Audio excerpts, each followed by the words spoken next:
नमस्कार विद्यार्थी मित्रमैत्रिणींनो, केसागर पब्लिकेशनच्या केसागर करिअर अकॅडमी यूट्यूब चॅनलवरती तुमचं पुन्हा एकदा स्वागत आहे. राज्यसेवा परीक्षा 2025 रिटर्न पॅटर्न साठी आपण इथे लेक्चर सिरीज कंडक्ट करत आहोत केसागर पब्लिकेशन तर्फे. Sociology optional book review series मध्ये आपलं हे दुसरं लेक्चर आहे. याच्या आधी आपण जे सचदेवा सरांचं पुस्तक आहे त्याचा बुक रिव्ह्यू पाहिलेला आहे. तुमचा ऑप्शनलचा सिलेबस आणि पुस्तकाची इंडेक्स तुम्ही व्यवस्थित चेक करून घ्या, ठीक आहे. तर ही जी पुस्तकं आहेत ही पुस्तकं फक्त ऑप्शनल साठीच नाहीत, तर जे विद्यार्थी पदवी पदव्युत्तर परीक्षा देत आहेत किंवा तुमच्या सेटनेटच्या परीक्षा असतील तिथं जर तुमचा हा सब्जेक्ट असेल तर त्याच्यासाठी सुद्धा ही पुस्तकं तुम्हाला अतिशय उपयोगी पडत आहेत. सगळी पुस्तकं तुम्हाला आपल्या ऑफिशियल वेबसाईटवरती मिळून जातील. जर तुम्ही बुक हाऊसला भेट देऊ इच्छित असाल तर पुण्यामध्ये आपलं बुक हाऊस आहे, तिथं भेट देऊन तुम्ही पुस्तक परचेस करू शकता, ठीक आहे. ओके, आजचं जे आपलं पुस्तक आहे जे आपण बघणार आहोत बुक रिव्ह्यू मध्ये, सोशल चेंज इन इंडिया, भारतातील सामाजिक परिवर्तन. योगेंद्र सिंग मूळ लेखक आहेत, अनुवाद केलेला आहे ज्योती आफ्रे मॅडमनी, संस्करण आहे केसागर पब्लिकेशन, ठीक आहे. ओके, हेही पुस्तक तुमच्या ऑप्शनल साठी अतिशय महत्वपूर्ण ठरणार आहे. तर या पुस्तकाची इंडेक्स आपण बघूया. चला बघा, तर पुस्तकामधून तुमचा ऑप्शनलचा कोणता भाग कव्हर होतोय तो तुम्ही व्यवस्थित बघून घ्या. Social change in India.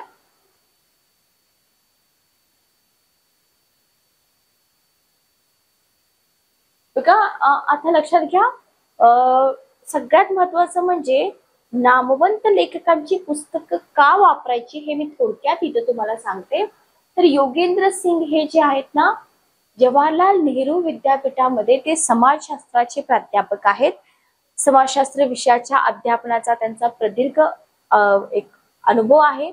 व्यासंगाचा गाडा आहे आणि लेखन कार्य बरंचसं त्यांचं संशोधनात्मक आणि स्वयं अध्ययनावरती आधारित आहे. युरोप, दक्षिण अमेरिका, दक्षिण आशिया, जपान मधील विद्यापीठामध्ये त्यांनी समाजशास्त्रावरती व्याख्यानं दिली आहेत, लक्षात घ्या. आणि अशा लेखकांची पुस्तकं आपल्याला मराठीमध्ये मिळत आहेत, ही खूप एक महत्वाची आदराची गोष्ट आहे. म्हणूनच ऑप्शनलची तयारी अशा दर्जेदार पुस्तकामधून तुम्ही करा, ठीक आहे. ओके, चला बघा, पुस्तकाच्या इंडेक्स कडे आपण वळूया. इंडेक्स मधला पहिला पार्ट आपण बघतोय किंवा पहिला टॉपिक तुम्ही म्हणू शकता, ज्याच्यामध्ये तुम्हाला प्रास्ताविक दिलेला आहे. प्रास्ताविकामध्ये तुम्हाला सामाजिक स्पंदने, बघा आज तर मी तुम्हाला इथं काहीच शिकवत नाहीये, फक्त पुस्तकाची इंडेक्स सांगते. सामाजिक स्पंदने, त्याच्यानंतर दुहेरी संकट म्हणजे काय, एकात्मीकरणाची निकड आणि सामाजिक विसंवाद. पहिल्या टॉपिक मध्ये प्रास्ताविकामध्ये तुम्हाला इतकं मिळतं जे तुमच्या ऑप्शनल साठी जो पाया आहे ना त्याच्यासाठी खूप जास्त गरजेचं आहे. ओके, त्याच्यानंतर दुसरा टॉपिक मिळतो सामाजिक परिवर्तनासमोरील परस्पर विरोधी आव्हानं काय आहे. दुसरा टॉपिक आहे सामाजिक परिवर्तनासमोरील परस्पर विरोधी आव्हानं काय आहे, ज्याच्यामध्ये पहिला पॉइंट आहे सामाजिक परिवर्तनाचा भारतीय आदर्श काय आहे, संस्थात्मक परिवर्तन, पुनर्बांधणी आणि समकालीन बदल, ग्रामीण सामाजिक परिवर्तन, सामाजिक सुधारणा, सुधारणेमधल्या उणिवा असतील, आरक्षणाचं काय महत्व आहे, नागरिकीकरण, औद्योगिकीकरण, सामाजिक पुनर्रचना म्हणजे काय, त्याच्यानंतर सांस्कृतिक परिवर्तन आणि सामाजिक पुनर्रचना म्हणजे काय, समकालीन परिवर्तनाचे स्वरूप. हा सगळा पार्ट जो आहे तो तुमचा सेकंड टॉपिक मध्ये येतो, ठीक आहे. इथं फक्त तुम्हाला काय करायचंय, मी वारंवार सांगते, तुमची ऑप्शनलची सिलेबसची पीडीएफ तुमच्या समोर ठेवा. तिसरा टॉपिक आहे भारतातील सामाजिक बदल आणि परिवर्तन. याच्यामध्ये परिवर्तनापुढील आव्हाने आहेत, सामाजिक बदलांची सुरुवातीची स्थिती आहे, दूरगामी परिणाम असतील, स्वातंत्र्योत्तर कालखंडातील परिवर्तन विषयक नीती आहे, असमान सामाजिकता, ग्रामीण समाजातील परिवर्तन, संमिश्र परिणाम असतील, वाणिज्य आणि औद्योगिक उद्योजकता आहे, नवमध्यम वर्गाची व्याप्ती आहे, भांडवलशाहींची मनमानी आहे, मूल्यांचा ऱ्हास आहे. तर हे पॉइंट आपण कुठं शोधणार, कुठं शोधू शकत नाही, लक्षात घ्या. म्हणून एक चांगल्या लेखकांच्या पुस्तकामधूनच हे आपल्याला कलेक्ट करायचं असतं, ठीक आहे. ओके, त्याच्यानंतर सांस्कृतिक आणि विचार प्रणालीत्मक परिवर्तन, स्पेशली परिवर्तनाविषयी आपण अभ्यासतो ना, हे पुस्तक त्याच्यासाठीच आहे. धार्मिकतेची चौकट असेल, संकल्पनांचं संक्रमण आहे, सांस्कृतिक विनाश आहे. प्रत्येक पॉइंट वरती तुम्हाला क्वेश्चन बनू शकतो. तुम्ही सोशिओलॉजी ऑप्शनल UPSC चे पेपर थोडेसे काढून बघा, ठीक आहे. त्याच्यानंतर एकात्मता साध्य करण्यासाठी, त्याच्यानंतर चौथा टॉपिक येतो तुमचा समकालीन सामाजिक आणीबाणी परिमाणे. याच्यामध्ये काल सुसंगती, संकटकालीन आशा, सामाजिक अरिष्टांची परिमाणे, यशप्राप्तीच्या मार्गातील अडथळे, लोकशाहीचे बीजारोपण, अपयशामुळे ओढवलेली संकटे, स्वायत्तेची वाढती मागणी आहे, स्थलांतरितांचे प्रश्न आहेत, बदलते परस्पर संबंध आहेत. ओके. त्याच्यानंतर निरक्षरता निर्मूलनातील अपयश आहे, ग्रामीण आणि नागरी विभागातील असमता आहे, जातीय असमानता आहे, एकात्म विकासनाची निकड आहे, सामाजिक परिवर्तनामुळे झालेली सांस्कृतिक हानी असेल, संकल्पनांचा चुकीचा अर्थ, अनेकतेतील एकता, जातीयवादाची पाळीमुळे विकासाच्या मार्गावरील सामाजिक संकटे असतील, अर्थव्यवस्थेचं अपयश आहे, आर्थिक धोरणामधील अपेक्षित सुधारणा आहे. हा जो सगळा भाग आहे, हा सगळा भाग आपल्याला ऑप्शनल साठी खूप जास्त महत्वाचा आहे. आणि नक्की उदाहरणार्थ बघा, तुम्हाला जातीयवादाची पाळीमुळे याच्यावरती जर क्वेश्चन विचारला तर नक्की काय लिहायचं ते तुम्हाला पुस्तकामधून मिळेल. जातीयवादाच्या पाळीमुळे असं जर तुम्ही सर्च केलं तर तुम्हाला खूप सारं कंटेंट मिळेल, पण आपल्या एक्झामची गरज काय आहे, ऑप्शनल मध्ये कसे मुद्दे मांडले पाहिजेत हे तुम्हाला एका चांगल्या लेखकांच्या पुस्तकामधूनच समजून येईल. त्याच्यानंतर आहे आर्थिक विकासामुळे झालेले कुटुंब व्यवस्थेतील परिवर्तन, ज्याच्यामध्ये औद्योगिकीकरण, उद्योजकता आणि कुटुंब व्यवस्था हा पहिला मुद्दा तुम्हाला कंप्लीट करावा लागेल. त्याच्यानंतर जस्ट एक मिनिट थांबा, सॉरी. त्याच्यानंतर आहे निवास व्यवस्थेमध्ये झालेला बदल, आपण बघतच आहोत बघा सध्या तरी हे सगळं. त्याच्यानंतर आहे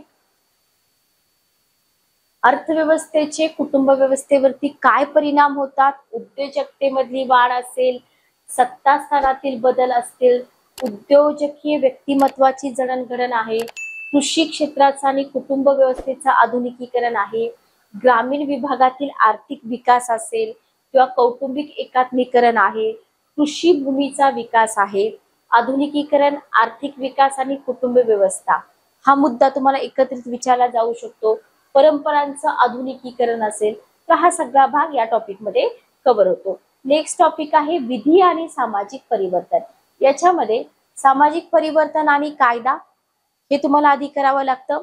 त्याच्यानंतर कायदा आणि समाज याच्यामधला तर्कवाद असेल, विधी व्यवस्था, विस्तारलेली क्षितिजे आहेत, परस्पर विरोधी प्रवाह, भारतामधली विधी व्यवस्था आणि समाज असेल, विधी व्यवस्थेची गुण वैशिष्ट्ये, ब्रिटिशकालीन विधी व्यवस्था, कॉर्नवॉलिन काळातली विधी व्यवस्था असेल, ब्रिटिशकालीन विधी व्यवस्थेचे परिमाण असतील, स्वातंत्र्यप्राप्तीनंतरची विधी व्यवस्था आणि समाज आहे, पंचायत राजची व्यवस्था आहे, सामाजिक परिवर्तन आणि विधी व्यवस्था, राज्यघटनेची तत्व, राष्ट्रीय संरचनेचा विकास, सजग निवड प्रक्रिया, अनेक सारे पॉइंट आहेत जे तुम्हाला इथून कव्हर करावे लागतात. त्याच्यानंतर पारंपरिकता आणि वैज्ञानिकता, परस्पर विरोधी मते, वाढती जनजागृती हे सगळं तुम्हाला इथं दिलेलं आहे. आणि शेवटी तुम्हाला न्यायदानाच्या चळवळीमध्ये जे अडथळे येतात ते सुद्धा दिलेले आहे. इथं काही करंट अपडेट पण तुम्हाला राहावं लागतं, पण स्टॅटिकचा सगळा भाग पुस्तकातून कव्हर होतोय, ठीक आहे. त्याच्यानंतर पुढचा टॉपिक येतो भारतातील सामाजिक संरचना, परंपरा, स्थितीस्थापकत्व. इंडेक्स आहे फक्त, मी इथं काहीच शिकवत नाही, लक्षात घ्या. वारंवार सांगते की फक्त तुमचा सिलेबस आणि इंडेक्स कोरिलेट होतोय का ते फक्त चेक करा. सामाजिक संरचना, स्थितीस्थापकत्व, स्वायत्त प्रशासन व्यवस्था हा सगळा पार्ट इथं तुम्हाला वाचावा लागतो, कव्हर करावा लागतो. सामाजिक संरचना, परंपरांचं कार्य, परंपरा संरचना यांची स्थितीस्थापकत्व, आधुनिकीकरणातील सुसंगती, कौटुंबिक संरचना, आधुनिकीकरणातील स्थित्यंतरे असतील, आधुनिकीकरणाचा दुसरा टप्पा ज्याला आपण भांडवल वृद्धी म्हणतो, सामाजिक स्थितीस्थापकत्व, एकमत आणि संघर्ष आहे, आधुनिकीकरणाची रूपरेषा आहे, राष्ट्रीय धोरणं आहेत, सांप्रदायिकता. आता हे प्रत्येक पॉइंट ना समजून घ्यावे लागतात तुम्हाला. सांप्रदायिकता, संघर्ष, सामाजिक स्थितीस्थापकत्व, सांप्रदायिकतेचं बदलतं स्वरूप असेल किंवा जातीयवादाची वाढ आहे, सांप्रदायिकतेविरुद्ध लढा असेल, समकालीन पुनर्बांधणी आणि सामाजिक स्थितीस्थापकत्व असेल, तर हे तुम्ही शोधत राहू नका. स्थितीस्थापकत्व, जातीयवाद, बरंच काही मिळून जाईल जे जे ज्याच्यामध्ये आपण पूर्ण गोंधळून जाऊ. ठीक आहे, तर याच्यामधून तुम्ही तुमची तयारी करा. वेगवान परिवर्तन. ओके. त्याच्यानंतर तो 8वा टॉपिक, भारतीय नागरीकरणातील मानववंशीयता आणि एकता. याच्यामध्ये भारतीय समाजातील लवचिकता, भारतीय नागरीकरणातील अनेकता आणि एकता, भारतीय नागरीकरण आणि मानववंशीयता, मानववंशीय जाणीवा असतील, मानववंशीय प्रक्रिया, नागरीकरणाचा साचा, नागरीकरणाच्या प्रक्रिया, निधर्मी नागरी व्यवस्था आहे, ब्रिटिशकालीन संस्थांची उभारणी, विभिन्नता, समेट, एकता, प्रादेशिक समेट म्हणजे काय, समेटाचं समायोजनाचं धोरण आहे. हे सगळं तुम्हाला या एकतेमध्ये अभ्यासावं लागतं. ठीक आहे. ओके. पुढचा टॉपिक तुमचा येतो इथं, भारतीय राष्ट्रवादाच्या सामाजिक प्रक्रिया. बघा, नेक्स्ट टॉपिक येतो तुमचा, भारतीय राष्ट्रवादाच्या सामाजिक प्रक्रिया आणि परिमाणे. याच्यामध्ये राष्ट्रवादाचा जो समाजशास्त्रीय दृष्टिकोन आहे तो तुम्हाला आधी अभ्यासावा लागतो. त्याच्यानंतर राष्ट्रवादाची अंमलबजावणी, राष्ट्रवादाची जाणीव, राष्ट्रवादाची चिन्हे आणि प्रतीके, राष्ट्रीय व स्थानिक संस्थांचं सुसूत्रीकरण, राष्ट्रवादाकडे पाहण्याचा विघटनात्मक दृष्टिकोन, राष्ट्रवादाची आकांक्षा, राष्ट्रवादाचं अमूर्त सामर्थ्य, राष्ट्रवादाची समाजशास्त्रीय मीमांसा असेल, त्याच्यानंतर राष्ट्रवादाची सामाजिक देवाणघेवाण आहे, राष्ट्रीय ते पुढच्या समस्या असतील, राष्ट्रवादाचं आधुनिकीकरण आहे, परंपरांचं आधुनिकीकरण आहे, अपप्रवृत्तींचा शिरकाव आहे, प्रादेशिकवाद आणि जातीयवाद टाळण्यासाठी अपरिहार्यता. ओके. तर हे सगळे मुद्दे तुम्हाला इथं अभ्यासावे लागतात. त्याच्यानंतर भारतीय समाजाचे राष्ट्रीय ऐक्य. याच्यामध्ये राष्ट्रीय ऐक्याचं मूर्त आणि अमूर्त स्वरूप, मूल्य एकत्रीकरणाची विचार प्रणाली, सामाजिक प्रक्रियांचं स्वरूप, विकास प्रक्रियाबाबत मतांतरे, विकासाची गुणवैशिष्ट्ये, एकात्मतेचे संरचनात्मक घटक असतील, विकास आणि मूल्यांचे एकात्मीकरण, एकात्मीकरणाच्या धोरणाचे दूरगामी परिणाम, जातींचे वाढते सामर्थ्य, अनुसूचित जाती जमातींची एकात्मतेतील भूमिका, अनुसूचित जाती जमातीची विचार प्रणाली, उच्च मध्यम जातीमधील अस्वस्थता, जाती जमातीमधला परस्पर संबंध, त्यांचा आर्थिक आणि सामाजिक विकास, हा सगळा भाग तुम्हाला या टॉपिक मध्ये बघायला मिळतो. ठीक आहे. ओके. त्याच्यानंतर तुम्हाला पुढच्या टॉपिक मध्ये पुढचे पॉइंट्स आहेत, एकात्मतेच्या जाणीवा. सध्या एकात्मतेपुढे जातीय आव्हानं काय आहेत, राजकीय संस्कृती आणि राष्ट्रीय ऐक्य आहे, राजकीय पक्ष व्यवस्था आणि राजकीय संस्कृती. सगळ्या काही टर्म जर तुमचा पूर्वी हा ग्रॅज्युएशन साठी सब्जेक्ट नसेल आणि तुम्ही ऑप्शनल म्हणून घेत असाल, तुम्हाला खूप व्यवस्थित अभ्यास करावा लागतो. ठीक आहे. ओके. 11वा टॉपिक आहे सामाजिक संरचनेची संकल्पना. याच्यामध्ये व्यवस्था, संरचना, प्रक्रिया, सामाजिक संरचनेची संदिग्धता, सामाजिक संघर्ष, एकमत, समाज संरचना, संरचनेमागील प्रवृत्ती, संरचनेचा अर्थशास्त्र, मूल्यांचे एकत्रीकरण, वेगवेगळे दृष्टिकोन, चिकित्सेची साधने, शास्त्रशुद्ध दृष्टिकोन, नातेसंबंधाचे दृष्टिकोन, भारतातील अनुभव, उत्पादन प्रक्रिया, हे सगळं तुम्हाला याच्यामध्ये कव्हर होतं. त्याच्यानंतर आहे सामाजिक स्तरीकरण. याच्यामध्ये बघा, स्तरीकरणाचं महत्व, स्तरीकरणाची गुणवैशिष्ट्य, स्तरीकरणाची चिकित्सा, सिद्धांतापुढील अडचणी, सामाजिक स्तरीकरणाची विचार प्रणाली, मार्क्सवादाचा प्रभाव आहे, धर्मांतराचे परिणाम आहेत, त्याच्यानंतर क्रांतिकारी सम्यक दर्शन, व्यवस्था स्थितीशीलता काय आहे, युक्तिवादाचं स्थिती प्रज्ञान, त्याच्यानंतर स्तरीकरणाचे वास्तव आहे आणि सुसंबद्धतेचे प्रश्न. ऑप्शनल म्हणून सोशिओलॉजी घेताय आणि याच्यामधलं काहीच माहित नाहीये तुम्हाला. ठीक आहे. बघा, ऑप्शनल म्हणून सोशिओलॉजी घेताय, पण मॅडम तुम्ही ही जी इंडेक्स सांगितली याच्यामधले खूप सारे पॉइंट्स आम्हाला ऑप्शनलच्या सिलेबस मध्ये दिसत आहेत, पण आम्हाला याच्याबद्दल काहीच माहिती नाहीये. टेन्शन नका घेऊ. सोशिओलॉजी ऑप्शनल साठी केसागर पब्लिकेशनची बुकलिस्ट फॉलो करा. तिथून तुमचा जो बेस आहे तो बेस चांगला होऊन जाईल आणि ऑप्शनची तयारी करायला तुम्हाला सोपं जाईल. ठीक आहे. ओके. चला बघा, अशी बरीच आपली पुस्तकं आहेत. आता याच्यामधला पहिला टॉपिक जो आहे ना, पहिला टॉपिक सामाजिक स्पंदने इथं तुम्हाला दिलेला आहे. थोडक्यात आपण तो डिस्कस करूया.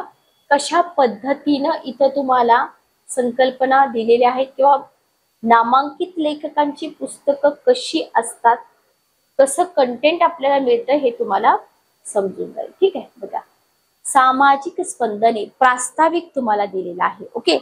तर भारतीय समाजातील बदलती परिस्थिती लक्षात घेण्यासाठी सिंपल आहे. बघा, एक अधिकारी म्हणून तुम्ही विचार करा की तुम्हाला भारतीय समाजामधली एक जी बदलणारी परिस्थिती आहे ना ती समजून घ्यायची. तर तुम्हाला काय करावं लागेल, तुम्हाला निरनिराळ्या सांस्कृतिक, सामाजिक, आर्थिक, राजकीय बदलांची नोंद घ्यावी लागते. बरोबर हो की नाही? पण याच्यामध्ये अनेक अडचणी उद्भवतात. लक्षात घ्या, ही नोंद घेताना अनेक अडचणी उद्भवतात. आणि आत्ताचा जो काळ आहे त्या काळामध्ये तर हे काम अधिकच गुंतागुंतीचं आहे. का गुंतागुंतीचं आहे? कारण का हे जे बदल होत आहेत, मग ते सांस्कृतिक असतील, सामाजिक असतील, आर्थिक असतील, राजकीय असतील, हे बदल किंवा या बदलांचं मापदंड ठरविण्यासाठी निरनिराळ्या परस्पर विरोधी विचार प्रणाली अस्तित्वात आलेत. म्हणून काय होतंय, हे जे बदल आहेत ना, ह्या बदलाचे मापदंड ठरवता येत नाहीयेत. लक्षात आलं? मग निरनिराळ्या जाती असतील, जमाती असतील, अल्पसंख्याक जमाती यांच्यामध्ये अत्यंत संकुचित असं सांस्कृतिक स्वभान निर्माण झालेलं आहे. ओके. आणि मग काय होतं, असं जर झालं तर समाजीकरणावरती राजकारणाची छाया पडते. बरोबर.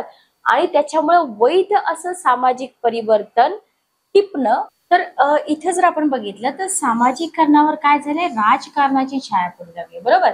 मग आता जेव्हा सामाजिकीकरणावरती राजकारणाची छाया पडते ना, तेव्हा काय होतं माहिती का, इथं वैध असं सामाजिक परिवर्तन टिपणं कठीण होऊन जातं. बरोबर. आणि तरीही एखाद्याने हे समजून घ्यायचे ठरवले तर त्याला काय होतं, अनेक भावनांना सामोरे जावं लागतं. तर सामाजिक स्पंदने प्रास्ताविकामध्ये खूप छान असं हे मांडलेलं आहे. भारतीय समाजाचे लोकशाही राष्ट्रात रूपांतर हे अनेक उद्दिष्टांवरती आधारित आहे. लक्षात घ्या, याच्यामध्ये लोकांना सामाजिक न्याय मिळवून देणं म्हणजे लोकशाही राष्ट्रात रूपांतर होण्यासाठी जी काही उद्दिष्ट आहे, ज्याच्यामध्ये लोकांना सामाजिक न्याय मिळवून देणं, आर्थिक सुरक्षा पुरवणं, निरनिराळ्या जाती धर्मांमध्ये सलोख्याचे संबंध निर्माण करणं, सांस्कृतिक देवाणघेवाण घडवून आणणं, यांचा समावेश कशामध्ये होतो, या उद्दिष्टांमध्ये होतो. लक्षात आलं? तर इथे तुम्हाला सामाजिक स्पंदनामध्ये जे काही पॉइंट्स मिळत आहेत ना, तर हे पॉइंट्स आन्सर रायटिंग साठी खूप जास्त इफेक्टिव्ह आहेत. लक्षात ठेवा. नेक्स्ट पॉइंट बघा, याचाच अर्थ काय की नागरिकांना अधिक दर्जेदार आर्थिक, शैक्षणिक, सामाजिक संधी मिळवून देऊन त्यांना नागरिकत्वाचे हक्क मिळवून देणं आणि कर्तव्य पालनाला प्रवृत्त करणं असा होऊ शकतो. बघा, तर काय सांगितलेलं आहे आपल्याला इथं, सामाजिक स्पंदनेमध्ये जी समाजाची बदलती परिस्थिती आहे ना, ती परिस्थिती समजून घ्यायची, बदलांची नोंद घ्यायची, पण अडचणी उद्भवत आहेत. बरोबर. बदलांचे मापदंड ठरवण्यासाठी इथं काय झालेलं आहे, प्रॉब्लेम काय येतोय, परस्पर विरोधी विचार प्रणाली अस्तित्वामध्ये आहेत. ठीक आहे. किंवा जाती जमाती असतील, अल्पसंख्याक असतील, तर याच्यामध्ये काय झालंय, संकुचित आणि सांस्कृतिक स्वभान निर्माण झालेला आहे. त्याच्यामुळं सामाजिकरणावर राजकारणाची छाया पडू लागले. असं एखादं सेंटेन्स देऊन तुम्हाला याच्यावरती क्वेश्चन बनवू शकतो. ठीक आहे. ओके. मग वैध सामाजिक परिवर्तने टिपणं कठीण का झालेलं आहे, तर इथं तुम्हाला सामाजिकरणावर राजकारणाची छाया पडलीये, त्याच्यामुळे काय झालेलं आहे, वैध असं सामाजिक परिवर्तन टिपणं कठीण झाले. पण ते कसं हे तुम्हाला लिहावं लागतं. ओके. लक्षात आलं? मग गेल्या 45 वर्षामध्ये प्रयत्नांची शिकस्त करून सुद्धा ही उद्दिष्टे गाठण्यामध्ये, सामाजिक, राजकीय, आर्थिक विकास साधण्यामध्ये आपण कितपत यशस्वी ठरलो. आता आपण बघतोय, आपण न्यूजपेपर वाचतो, आपण न्यूज बघतो, आपल्या देशामध्ये सामाजिक, राजकीय आणि आर्थिक विकास कितपत झालेला आहे किंवा एक समर्थ राष्ट्र म्हणून घेण्यास आपण पुरेसे प्रयत्न करत आहोत का, किंवा परस्पर विरोधी बदल प्रक्रिया राबवून सामाजिक उत्क्रांतीला थेट धमकावलं जात आहे का, हे अरिष्ट नेमकं कोणत्या स्वरूपाचं आहे, किंवा तत्कालीन जे भारतीय समाज आहे त्या भारतीय समाजाची रचना आणि जी काय म्हणू शकतो आपण वैभव संपन्न असा जो वारसा आहे, जी पूर्वीपासूनची रचना होती आणि जो वारसा आहे तो टिकवून ठेवतोय का? एकात्मतेला आवाहन देणाऱ्या निरनिराळ्या विघातक शक्ती आहेत. ठीक आहे. आता याच्याबद्दल आपण खूप सारे आता सध्या सुद्धा आपण बघतोय जे काही न्यूज मध्ये आहे ते, तर अरिष्ट असतील, अडथळे असतील, हे सगळे पार करून समाजाला पुन्हा पूर्वस्थितीवर आणणाऱ्याही काही शक्ती समाजात कार्यरत आहेत का? आणि अशा परिस्थितीमध्ये राष्ट्रवाद, नागरीकरण या व्याख्या कशा प्रकारे बनवाव्यात, ज्यायोगे भारतीय समाजाचं विश्लेषणात्मक आकलन होईल. ठीक आहे. ओके. तर अशा पद्धतीनं तुम्हाला अतिशय डिटेलमध्ये व्यवस्थित असं कंटेंट इथं अवेलेबल होऊन जातं आणि या सगळ्या बाबींचा विश्लेषणात्मक अभ्यास करून भारतीय समाजातील जे परिवर्तन आहे ते परिवर्तन टिपण्याचा प्रयत्न या भागामध्ये केलेला आहे. स्वातंत्र्य मिळाल्यानंतर जो लगतचा कालावधी आहे त्या कालावधीत तर इथं सगळ्यात प्रथम समाजाच्या विशिष्ट भागापुरता बऱ्याच मोठ्या प्रमाणात रचनात्मक परिवर्तन झालेले आहे, पण त्याच्याबरोबरच संपूर्ण समाजामध्ये त्याच्या निरनिराळ्या घटकामध्ये हे जे परिवर्तन आहे हे झालेलं आहे का नाही. मग याच्यामुळे काय होते, एक जी दरी आहे ना ती दरी वाढलेली आपल्याला इथं दिसून येते आणि त्यांच्यामध्ये तणाव निर्माण होतात. मग लक्षात घ्या. आणि मग जेव्हा तणाव निर्माण होतो ना तेव्हा इथून पुढं संकटांची मालिका निर्माण होते. ठीक आहे. ओके. म्हणजेच काय, लोकांच्या निष्ठांमध्ये आणि स्वभावामध्ये आमूलाग्र परिवर्तन घडलेलं आहे. सामाजिक चलनशीलता आणि सामाजिक स्तरीकरण याचा अभ्यास जर केला तर काय दिसून येतं की शिक्षण, शेती, उद्योग याच्यामधली गुंतवणूक वाढली. ठीक आहे. दुर्बलांमधील आरक्षण निश्चित करून त्यांच्या कल्याणाचे निरनिराळे कार्यक्रम राबवले जात आहेत. समाजाच्या शहरी आणि ग्रामीण दोन्ही विभागांमध्ये मध्यम वर्गाचे प्रमाण लक्षणीयरित्या वाढले. लोकसंख्येमध्ये आणि अर्थव्यवस्थेमध्ये घसघशीत वाढ झाली आहे. मध्यम वर्गाच्या हातात समाजाचे सुकाणू आलेले आहे. लक्षात ठेवा. आणि ग्रामीण भागामध्ये जे 70ची हरित क्रांती आहे ना त्याच्यामुळे काय झालं, शेतकरी वर्ग धनिक बनलाय. बरोबर. मग त्याचप्रमाणे औद्योगिकीकरण आणि सेवा क्षेत्रामध्ये पण वाढ झाली. शहरामध्ये मग मध्यम वर्ग चांगलाच फोफावलाय. याच्यामध्ये जर आपण बघितलं तर शासकीय सेवेतील सेवक, औद्योगिक कष्टकरी, कामगार वर्ग, कायदा सुव्यवस्था, औषध विभाग, व्यवस्थापन, बँकिंग, प्रसार माध्यमे, माहितीचं संकलन करणारे या सगळ्या गोष्टींशी संबंधितांचा समावेश होतो. आणि त्याचप्रमाणे निरनिराळ्या उद्योजकांचा सुद्धा समावेश होतो. लक्षात ठेवा. ओके. क्लिअर. आणि या सगळ्यांच्या एकत्रीकरणामुळे काय होतं, मग समाजातील कार्यक्षम आणि सामर्थ्यवान घटक जे आहेत ना तर हे कार्यशील आणि सामर्थ्यवान घटक एकत्र बांधले जातात. ओके. मग याच्यामध्ये काय होतं, मग याच्यामध्ये जे पूर्ण वेळ काम करणारे राजकीय कार्यकर्ते, त्यांचे नेते यांचा समावेश केल्यामुळे काय होतं, मध्यम वर्गाची संकल्पना पूर्ण होते. पण होते काय बघा, याच्यातला कळीचा मुद्दा काय आहे, या नवनिर्मित वर्गाने समाजामध्ये काय केले, नवीन मूल्य, नवीन मापदंड कायम ठेवले आहेत का? लोकशाही, निधर्मी, न्यायाधिष्ठित, त्याच्यानंतर राष्ट्र उभारणीसाठी मदत केली आहे का हे बघितलं पाहिजे. याच्यामुळे समाजाच्या संरचनेमध्ये तुम्ही बदल करताय तर हे बदल सुखावह बदल घडले आहेत का? जसं की पारंपरिक सरंजामशाही पासून धर्मनिरपेक्ष लोकशाही, प्रजासत्ताक राष्ट्रापर्यंत सामाजिक परिवर्तनामुळे आर्थिक, सांस्कृतिक आणि राजकीय क्षेत्रामुळे निरनिराळे बदल घडून आले, यात काही शंकाच नाहीये. बरोबर. बाजारपेठ, व्यापार याच्यामध्ये वृद्धी, माहिती तंत्रज्ञानाचं जाळं, माध्यमांमध्ये वाव मिळणं, सेवा क्षेत्राची व्याप्ती वाढणं यांच्या समावेशामुळे काय झाले, संपूर्ण समाजाचे सक्षमीकरण झाले. बरोबर. मग त्याच वेळेस एकाच गोष्टीच्या दोन बाजू असतात. लक्षात घ्या. त्याच वेळेस काळी बाजू सुद्धा पुढे आली की समाजाच्या प्रतिबंधामध्ये फूट पडली. ओके. मध्यमवर्गीय आणि निम्नस्तरीय असे सरळ सरळ दोन गट पडले. दोन्ही गटाच्या विचार प्रणालीमध्ये पण जाणवण्या इतका फरक पडलेला आहे.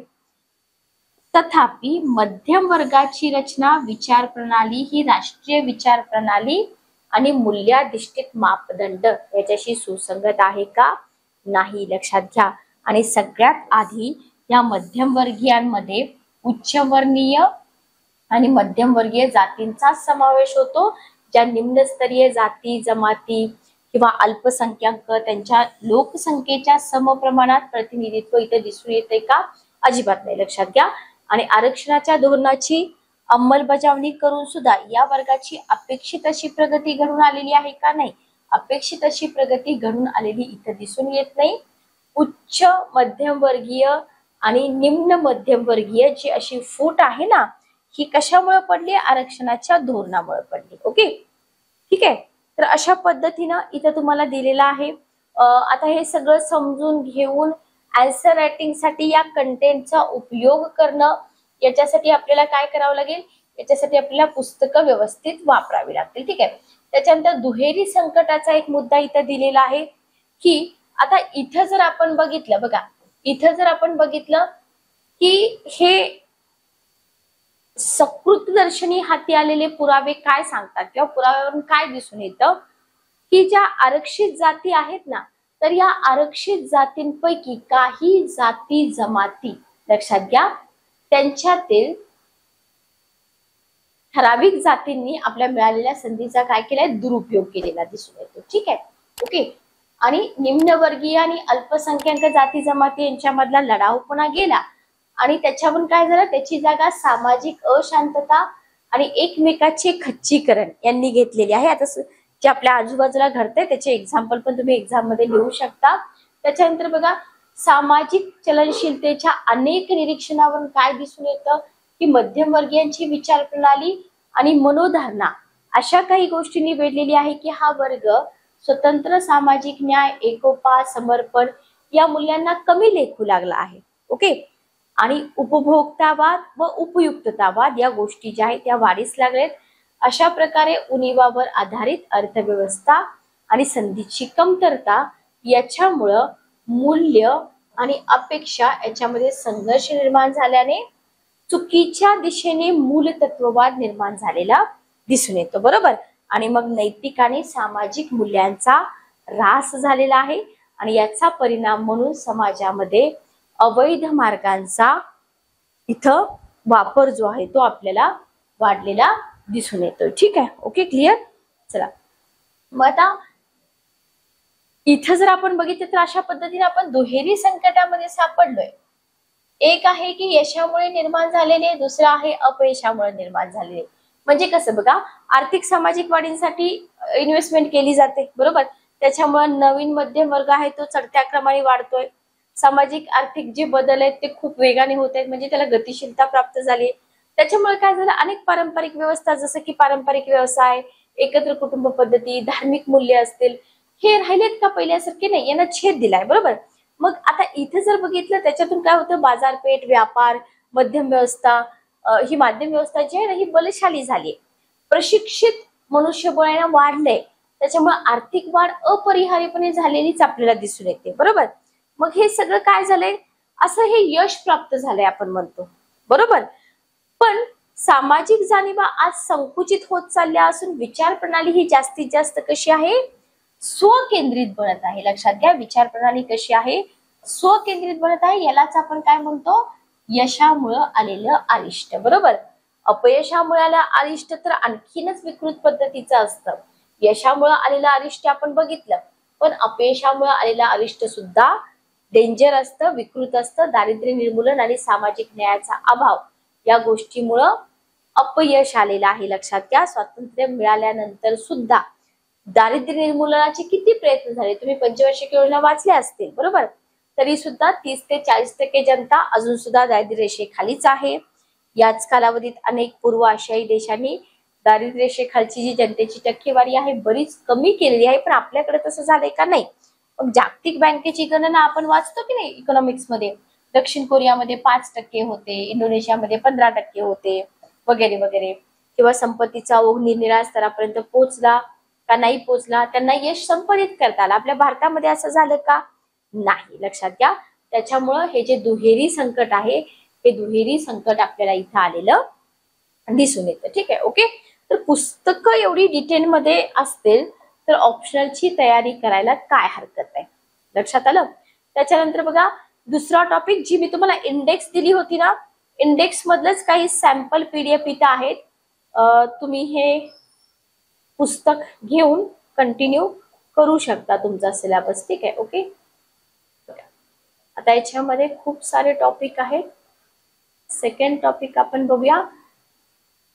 सेकंड टॉपिक आहे सामाजिक परिवर्तनासमोरील परस्पर विरोधी आवाहन. बघा, आता हा जो टॉपिक आहे ना, हा टॉपिक काय सांगतो तुम्हाला, थोडक्यात मी तुम्हाला इथे एक्सप्लेन करते, बाकी डेमो लेक्चर आपण घेणारच आहोत.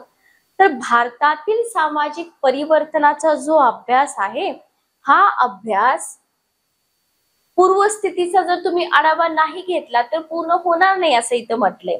म्हणजे या समाजाची जर ऐतिहासिकता समाजाच्या मूल्यांकनासाठी पायाभूत ठरेल. म्हणजे तुम्हाला समाजाचं मूल्यांकन करायचंय तर काय करावं लागेल, तुम्हाला पूर्वस्थिती कशी होती ते बघावं लागेल. बरोबर.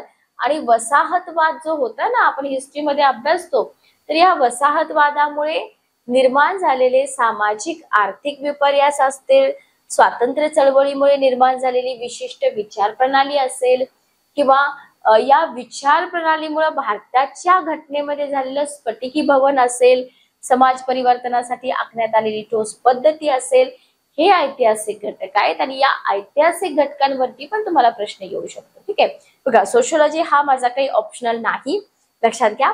पण पुस्तक ऑप्शनल साठी कशा पद्धतीने उपयोगी पडेल हे मी तुम्हाला सांगू शकते. जिओग्राफी ऑप्शनल मी शिकवते, फक्त इथं पुस्तकांशी तोंड ओळख. ऑप्शनल साठी तुम्हाला हे पुस्तक कशा पद्धतीने उपयोगी पडेल ही आपण इथे चर्चा करत आहोत. ठीक आहे. ओके. आणि क्वेश्चन कशा पद्धतीने येऊ शकतात हे गायडन्स मी इथे तुम्हाला करते, लक्षात घ्या. तर आता इथं बघा, इथं जर आपण बघितलं तर इथं हे जे घटक आहेत ना, तर या घटकांना समकालीन भारतीय समाजातील परिवर्तनासाठी योग्य ती दिशा आणि योग्य ते आदर्श प्रस्थापित केलेले आहेत असं इथे त्यांनी सांगितलं लेखकांनी. आणि या ऐतिहासिक घटकांनी त्यांच्यामुळे निर्माण झालेल्या सामाजिक राजकीय परिस्थितींनी सामाजिक बदलांना काय दिलेला आहे, निश्चित आकार दिलेला आहे. म्हणजे तुमच्यासाठी हे ऐतिहासिक घटक खूप महत्वाचे आहेत अभ्यासनं. ठीक आहे. आणि एक मूलभूत असा आदर्श नमुना घालून दिलेला आहे. ओके. आणि पुढचा पॉइंट आपला इथे येतो मग, सामाजिक परिवर्तनाचा भारतीय आदर्श काय आहे. कधीही तुम्ही स्टडी करताय ना, तर बुलेट पॉइंट काय आहे समजून घ्या. सामाजिक, आधी तुम्हाला इथे सामाजिक परिवर्तन क्लिअर पाहिजे, त्याच्यानंतर तुम्ही बघताय सामाजिक परिवर्तनाचा भारतीय आदेश. त्याच्यामुळे घाईघाईमध्ये सिलेबस कव्हर करायला जाऊ नका, व्यवस्थित कव्हर करा, जेणेकरून तुम्हाला इथं अडचण येणार नाही. ठीक आहे. ओके. बरोबर. तर इथे त्यांनी दिले की भारतीय समाजाच्या परिवर्तनाची दृष्टिक्षेपातील मूल्ये ही घटनात्मक दृष्ट्या उत्क्रांतीवादी आणि धोरणात्मक दृष्ट्या कशी आहेत, क्रांतिकारी आहेत. बरोबर.